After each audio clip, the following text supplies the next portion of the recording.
সবাইকে ওয়েলকাম করছি মার্চ ডেলিতে। আজ আমি ঢেঁড়স দিয়ে একটা রেসিপি শেয়ার করব। আশা করি সবার ভালো লাগবে। ভালো লাগলে লাইক, কমেন্ট এবং শেয়ার করবেন। সাথে থাকবেন পুরো ভিডিওটি দেখার জন্য। ঢেঁড়সের এই রেসিপিটি খুবই ভালো লাগে খেতে এবং অসম্ভব মজার হয়। বাচ্চা বড় সবাই খুবই পছন্দ করবে।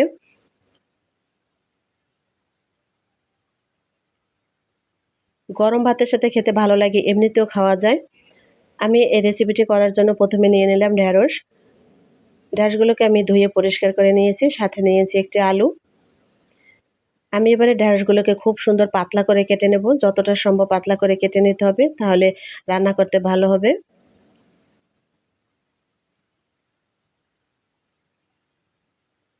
যতটা সম্ভব পাতলা করে কেটে নিচ্ছি।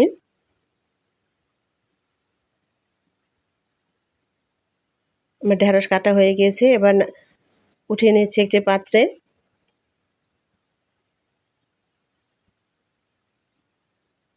এবার আমি আলুর খোসা ছাড়িয়ে নিয়েছি। আলুর খোসা ছাড়িয়ে আলুটিকেও পাতলা করে কেটে নেব। যতটা সম্ভব পাতলা করে কাটতে হবে।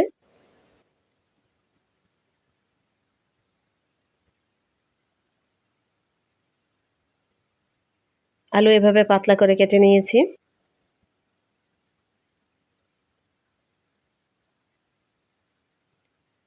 ঢেঁড়স এবং আলু আমার কাটা হয়ে গিয়েছে। এবার আমি একে একে সবগুলো উপাদান মিশিয়ে নেব। আমি প্রথমে দিয়ে দিলাম পেঁয়াজ কুচি, রসুন কুচি, কাঁচামরিচ কুচি, স্বাদ মতো লবণ, হলুদ গুঁড়া, মরিচের গুঁড়া, জিরা গুঁড়া, দিয়ে দেবো ধনেপাতা কুচি, সাথে দিয়ে দেবো 2টি ডিম। আমি প্রথমে 2টি ডিম ব্যবহার করেছি, পরে লাগলে আরেকটি ডিম দেব। আমি এরপরে দিয়ে দিয়েছি 1 চামচের মতো ময়দা। এবার সবগুলো উপকরণ খুব সুন্দরভাবে মাখিয়ে নিতে হবে। মাখাটা একটু আঠালো ধরনের হবে। আমার আরেকটি ডিম লাগবে, এর জন্য আমি আরেকটা ডিম নিয়ে নিয়েছি। সাথে দিয়ে দিয়েছি 1 চামচের মতো ময়দা। 1 চামচ পুরোটা লাগে নাই। আমি এবার সবগুলো উপকরণ খুব সুন্দরভাবে মাখিয়ে নিয়েছি। মাখানোটা একটু আঠালো হবে। আমি এবার ভাজার জন্য কড়াইতে দিয়ে দিলাম পরিমাণ মতো তেল। তেলটা হালকা গরম হয়ে আসলে আমি উপকরণগুলো দিয়ে দিয়েছি তেলের ভিতরে। এবার একটি চামচের সাহায্যে পুরো কড়াইতে আমি ছড়িয়ে দেব। এভাবে আস্তে আস্তে করে সব দিকে ছড়িয়ে দিতে হবে। চারিদিকে সমানভাবে সব দিকে ছড়িয়ে দেওয়ার পরে আমি ঢাকনা দিয়ে ঢেকে রান্না করে নেব 10 মিনিট। এ সময় চুলার আঁচ অল্প আঁচে রাখতে হবে। একদম অল্প আঁচে না রাখলে নিচের অংশটা পুড়ে যাবে এবং উপরের দিকে কাঁচা রয়ে যাবে। আমি 10 মিনিটের পরে ঢাকনা তুলে দেখিয়ে দিচ্ছি।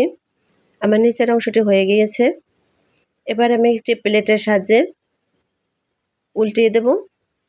এভাবে কড়াইয়ের উপরে প্লেটটি উপর করে ধরে আমি উল্টিয়ে নিচের অংশটি আমি রান্না করে নেব।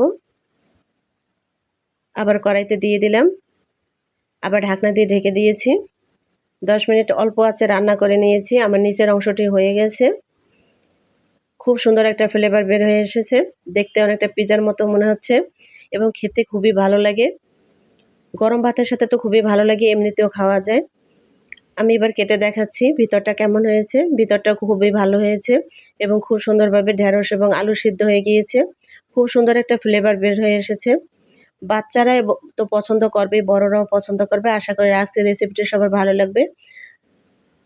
এতক্ষণ সাথে থাকার জন্য অসংখ্য ধন্যবাদ। দেখা হবে অন্য কোনো ভিডিওতে। সে পর্যন্ত সবাই ভালো থাকবেন, সুস্থ থাকবেন।